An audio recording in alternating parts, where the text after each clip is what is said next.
Guys, welcome to my channel at सू designing. और मैं सुरभि पीचा आज आपके लिए फिर एक लेटेस्ट और स्टाइलिश ब्लाउज़ की कटिंग और स्टिचिंग लेके आई हूँ। और होपफुली आपको बहुत ही इजी गोइंग वे में आपको ये ब्लाउज़ में समझा पाऊँ। आप देख सकते हैं कितना फिनिशिंग से ये ब्लाउज़ बना है। तो स्टिचिंग में फिनिशिंग बहुत ज़रूरी है, तो आपको वन बाय वन मेरी सारी चीज़ें फॉलो करनी है। तो आप देख सकते हैं कि पहनने के बाद कितना स्टाइलिश लग रहा है, और आप इजीली इसे सूट और ब्लाउज़ में भी डाल सकते हैं। सो आइए स्टार्ट करते हैं। तो आप देख सकते हैं मैंने इसके लिए 1 मीटर का कपड़ा लिया है, जो कि हमारे साड़ी के साथ ही आया है। देन लाइनिंग लेना है और हमें कैनवास लेना है। देन बहुत ही सिंपल वे में इस ब्लाउज की हम कटिंग करेंगे। लेंथ आपको जितनी भी लेनी है आप इसमें 1 इंच 1.5 इंच प्लस कर सकते हैं। विद जो है वो हमने आपके ब्रेस्ट के अकॉर्डिंग लेनी है, डिवाइडेड बाय 4 करेंगे। और देन आपको मैं बता दूं कि जो हमारा शोल्डर के अकॉर्डिंग ये ब्लाउज़ कट होगा, तो शोल्डर जितना भी हो हाफ करके +1 करना है। अब मैं आपको बताती हूँ सबसे मेन, जो आज हम प्रिंसेस कट ब्लाउज़ की कटिंग करने वाले हैं, उसकी जो विड्थ रखी है हमने 3.8 रखी है, और लेंथ जो रखी है ब्रेस्ट पॉइंट के अकॉर्डिंग रखी। और सबसे मेन पार्ट ये है कि इस ब्लाउज़ की जो प्रिंसेस कटिंग हम कर रहे हैं उसमें हम सिलाई लगाएंगे गुम स्टिच। ठीक है, बहुत ही इजी वे में आपको मैं गुम स्टिच करके बताऊंगी। सो आप प्लीज़ इस वीडियो को एंड तक जरूर वॉच करना। और आगे के कंपेयर में पीछे का पार्ट हमने छोटा लिया है 1 इंच, क्योंकि आगे हम प्रिंसेस कट बना रहे हैं, इसलिए हमने थोड़ा सा 1 इंच बड़ा लिया है। देन इसकी 1 बाय 1 पीछे की साइड से कटिंग कर ली, और ये इस तरफ का पार्ट भी हम इस तरीके से निकाल लेंगे जो हमारा टक्स का रहता है। सो बहुत ही इजी वे में मैं आपको इसकी कटिंग और स्टिचिंग बताऊंगी। अब ये हमने पार्ट कट कर लिया है, सो इसकी हमने कटिंग कर ली। अब मेन फैब्रिक को हम बाद में कट करेंगे, पहले नेक की कटिंग करेंगे। आप देख सकते हैं इसमें 2 नेक दिख रहे हैं, एक अंदर का सर्कल में और एक ऊपर का बेल्ट। तो पहले मैं आपको इसकी कटिंग बताऊंगी पेपर पे, फिर हम इसको मेन कपड़े पे कट करेंगे। सो पेपर पर हम इसलिए कट करते हैं, कुछ भी नई चीज़ अगर आप ट्राई करते हैं तो फर्स्टली मैं आपको सजेशन दूंगी कि आप उसकी कटिंग पेपर पर करें, ताकि कुछ भी अगर पार्ट में डिस्टर्बेंस हो तो वो हमें पेपर पर ही मालूम पड़ जाए। तो इसकी बहुत ही इजीली हमने फ्रंट पार्ट की कटिंग कर ली है, जिसमें हमने राउंड सर्कल बनाना है। तो आप देख सकते हैं कुछ इस तरीके का राउंड शेप हमें देना है। बहुत ही सिंपल वे में हम इसे बनाएंगे। यहाँ से विथ ली 4 या 3.8 लेंगे आप। लेंथ आप अपने अकॉर्डिंग ले सकते हैं, 6.5 ली है मैंने यहाँ पर। ठीक है, इतना तो लेंथ हमें चाहिए। और ब्रॉडनेस इसलिए हम इतनी रखते हैं क्योंकि ताकि जब हम ऊपर से वो बेल्ट पहनेंगे सेंटर वाला, तो वो थोड़ा सा निकल के आए, मतलब एकदम बहुत गला पैक पैक ना लगे।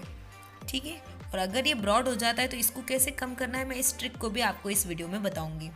तो ये हमने फ्रंट पार्ट कट कर लिया इसका सिंपल वे में राउंड है। अब इसका सेकंड पार्ट आप देख सकते हैं, ये इस तरीके का बेल्ट हमें कट करना है। सो इस बेल्ट को कैसे कट करना है, इसके लिए हम फिर से इस पेपर की कटिंग करेंगे। हम पेपर पर कट इसलिए फिर से इसको कर रहे हैं ताकि ये बिल्कुल सही शेप में हमें मिले।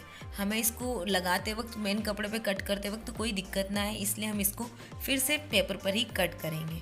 ठीक है, इस तरीके से इसे हम कट कर लेंगे। अब जो हमारा ये 2 पार्ट दोनों डन हो गए हैं, तो आप फर्स्ट पार्ट को रख के सेकेंड पार्ट पर हम सिर्फ सर्कल की मार्किंग करेंगे, ताकि हम जो नेक हमें निकालना है वो इस सर्कल के अंदर ही निकालना है। क्योंकि आप देख सकते हैं जो दोनों हमारे लिफ्ट जैसी दिख रही है वो इस सर्कल के अंदर ही आई हुई है। सो आपको बिल्कुल भी टेंशन ना लेना है, बहुत ही ईजी गोइंग हम इस नेक को बनाएंगे। सो आप देख सकते हैं ऊपर से जो राउंड नेक है उसकी हमें कटिंग करनी है। तो यहाँ से विद हमने ली 2.5, 2.8 भी आप ले सकते हैं। लेंथ 3 से 3.5 रखिएगा आप। ठीक है, वो सिंपल हाई नेक कॉलर का जो मार्किंग करते हैं वो हमें कॉलर का मार्किंग करना है, राउंड नेक निकालना है। सो ये हमारा ऊपर का बेसिक राउंड नेक हो चुका है। देन अब हमें इसके बेल्ट निकालना है। सो बेल्ट की जो मार्किंग करेंगे हम यहाँ से लेंगे 1.5। बहुत ज़्यादा ब्रॉड नहीं लेना है आपको, इसी वे में इसी टाइप से लेना है, 1.5 पे मार्किंग करना है। सो आप देख सकते हैं कि ये सेंटर के जो बेल्ट है आसपास का शेप हमने कुछ इस तरीके का आएगा। तो आप हमारी इसमें देखिए पेपर पर कि इसकी जो मार्किंग है, देखिए राउंड शेप से थोड़ा सा बाहर हमने मार्किंग करी। आप देख सकते हैं मैं उंगली से बता रही हूँ कि हम से बाहर भी मार्किंग करेंगे तो चलेगा, और डेफिनेटली हमें बाहर पे ही मार्किंग करनी है। सो इस तरीके से हमने पूरा ये शेप ड्रॉ कर लिया है। अब हम इसकी प्रॉपर कटिंग करेंगे। सो आपको हमेशा सजेशन दूंगी कि कुछ भी नया ट्राई करें आप पेपर पर ही कट करिए, और आप कुछ भी नया देखते हैं तो उसको पेपर पे कट करके अगर मार्किंग करेंगे तो बहुत इजी गोइंग रहेगा। सेंटर से हमने लगभग 1 इंच की मार्किंग करी है। ओके, तो इस तरीके से हम 1 बाय 1 इसे कटिंग कर लेंगे बहुत ही इजी तरीके से। और आप मुझे प्लीज़ बताइएगा आपको ये डिज़ाइन कैसी लगी, क्योंकि ये फर्स्ट टाइम मैंने देखा है, इवन यूट्यूब पे भी नहीं है अभी तक ये। सो इस तरीके से अब हम इसे अटैच करना बताती हूँ। देखिए आप नीचे का पार्ट फर्स्ट पार्ट डन हो चुका है, सेकंड पार्ट भी जो हमने डन कर लिया है। तो इसकी जब हम स्टिचिंग करेंगे तो आप देख सकते हैं कि इतना कपड़ा हमारा अंदर से इधर से चला जाएगा और इतना कपड़ा इधर से चला जाएगा। तो आप जब इसकी मार्किंग का जो फिटिंग लगाएंगे तो ये इस तरफ से अंदर से चला जाएगा, तो इस तरफ से हमें क्या पड़ रहा है, ये छोटा पड़ रहा है जब हम इसकी स्टिचिंग करेंगे। तो अब देखिए यहाँ पर हमारी मिस्टेक हो गई, मतलब हमें इसको साइड से इतना इतना बढ़ाना है। ठीक है, तो पेपर कट करने का ये बेनिफिट रहता है कि हमें अभी ही पता चल जाए अगर जो भी मिस्टेक हो रही, तो हम इसको 1 बाय 1 साइड से दोनों तरफ से ऊपर से बढ़ा लेंगे। और शोल्डर भी चेक कर ले, हमें 15 के शोल्डर रखने हैं, तो कम तो नहीं है ना, बिल्कुल भी कम नहीं आ रहा है इसमें। सो आइए अब इन कपड़ों को हम अपने अस्तर पर कट कर लेते, क्योंकि हमारी प्रॉपर हमारे पेपर पे कटिंग हो चुकी है। मुझे इतना हैबिट में नहीं है, सो थोड़ा कुछ बोलने में मिस्टेक हो जाती है, बट फिर भी मैं ट्राई कर रही हूँ अपना बेस्ट। सो अब इसको हम अल्टर कर लेंगे नेक को। बहुत ही इजीली हम 1 बाय 1 स्टेप करते जाएंगे तो बहुत इजीली बन जाएगा। सो अब इसकी कटिंग कर लेंगे। कटिंग करना बहुत ज़रूरी है। देन आप देख सकते हैं एक बहुत ही सिंपल वे में, बहुत ही फिनिशिंग से हमने ये नेक बनाकर रेडी कर लिया है। सो अब मैं आपको साइड से इस पर प्रिंसेस टक्स के बताती हूँ। तो आप देख सकते हैं इसको मैं 3 तरीके से आपको शो करूँगी। सबसे फर्स्ट तो ये है कि आप इस पर गोट लगाकर इसको इस तरीके से अपने पार्ट पर अटैच कर लें। फर्स्ट तरीका तो ये हो गया। सेकेंड पार्ट में मैं आपको बताऊंगी कि इन दोनों पार्ट को आप 1 बाय 1 स्टिच कर ले और इस तरीके से अपने मेन फैब्रिक पर रखकर इसको अल्टर कर ले, बहुत इजी वे में। ठीक है, ये हमारा हो चुका। अब थर्ड पार्ट जो हम आज इस ब्लाउज में करने वाले हैं वो है गुम सिलाई। गुम सिलाई करने के लिए आपको क्या करना है कि मेन पार्ट पर मेन पार्ट रखना है। ठीक है, आप समझ गए। और देन सेकेंड तरफ इसका हमें अस्तर रखना है। तो इस तरीके से जब हम इस पर स्टिच करेंगे तो जब ये पार्ट हमारा अल्टर होगा तो वो अंदर स्टिचिंग चली जाएगी और दोनों तरफ हमारा फ्रेश पार्ट आ जाएगा और हमारी स्टिचिंग बिल्कुल भी नहीं दिखेगी। और ऊपर से चाहे तो एक और स्टिचिंग कर सकते हैं।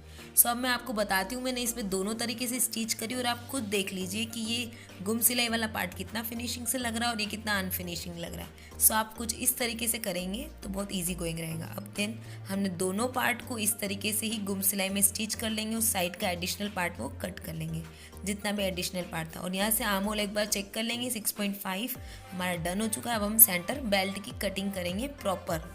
तो मैंने आपको बताया था इसमें हमारी एक गड़बड़ी हो चुकी थी कि साइड से हमारा पार्ट छोटा था, तो हम आधा इंच बढ़ाएंगे। बट मैंने जब इस ब्लाउज़ को स्टिच करा तो मुझे ऐसा लगा कि आधा इंच बढ़ाने की बजाय हमें यहाँ पर 1 इंच बढ़ाना चाहिए।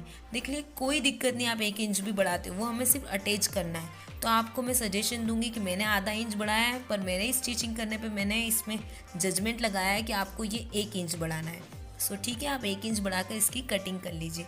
और 1 बाय 1 हमें इसे कैनवास पे भी कट करना है और अपने मेन फैब्रिक पर भी कट करना है। सो आपको अगर नए लेटेस्ट डिज़ाइन नोट देखने हैं तो आप प्लीज़ ऐसे ही डिज़ाइंस के लिए मुझे इंस्टाग्राम पर भी फॉलो कीजिए। मैं वहाँ पर डेली अपडेट डालती हूँ और नए नए लेटेस्ट वीडियोज़ भी पोस्ट करती हूँ।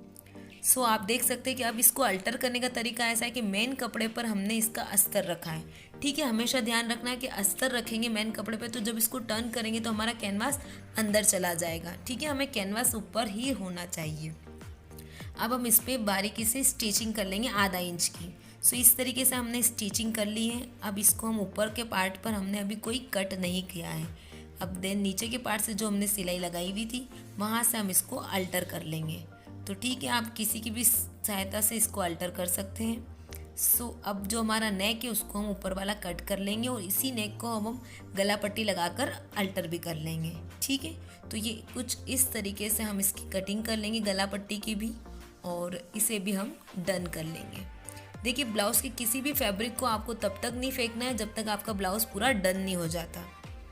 सो कुछ भी हो सकता है, इसलिए आपको एक एक पार्ट को बहुत संभाल के रखना है और बहुत ही फिनिशिंग से हर चीज़ को बनाना है। भले टाइम लगे बट फिनिशिंग मस्ट नीडेड। सो आप देख सकते हैं ये पार्ट हमारा बेल्ट रेडी हो, देन उसके ऊपर हम गला पट्टी लगाकर इसको अल्टर कर लेंगे।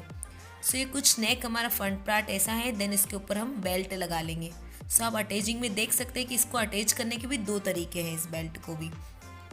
फर्स्ट तो ये है कि आप इसमें चाहे तो इसको नेक वाले पार्ट को ऊपर ले सकते हैं। ठीक है, एक तरीका तो ये है कि आप इसको ऊपर लगा के भी अटैच कर सकते हैं।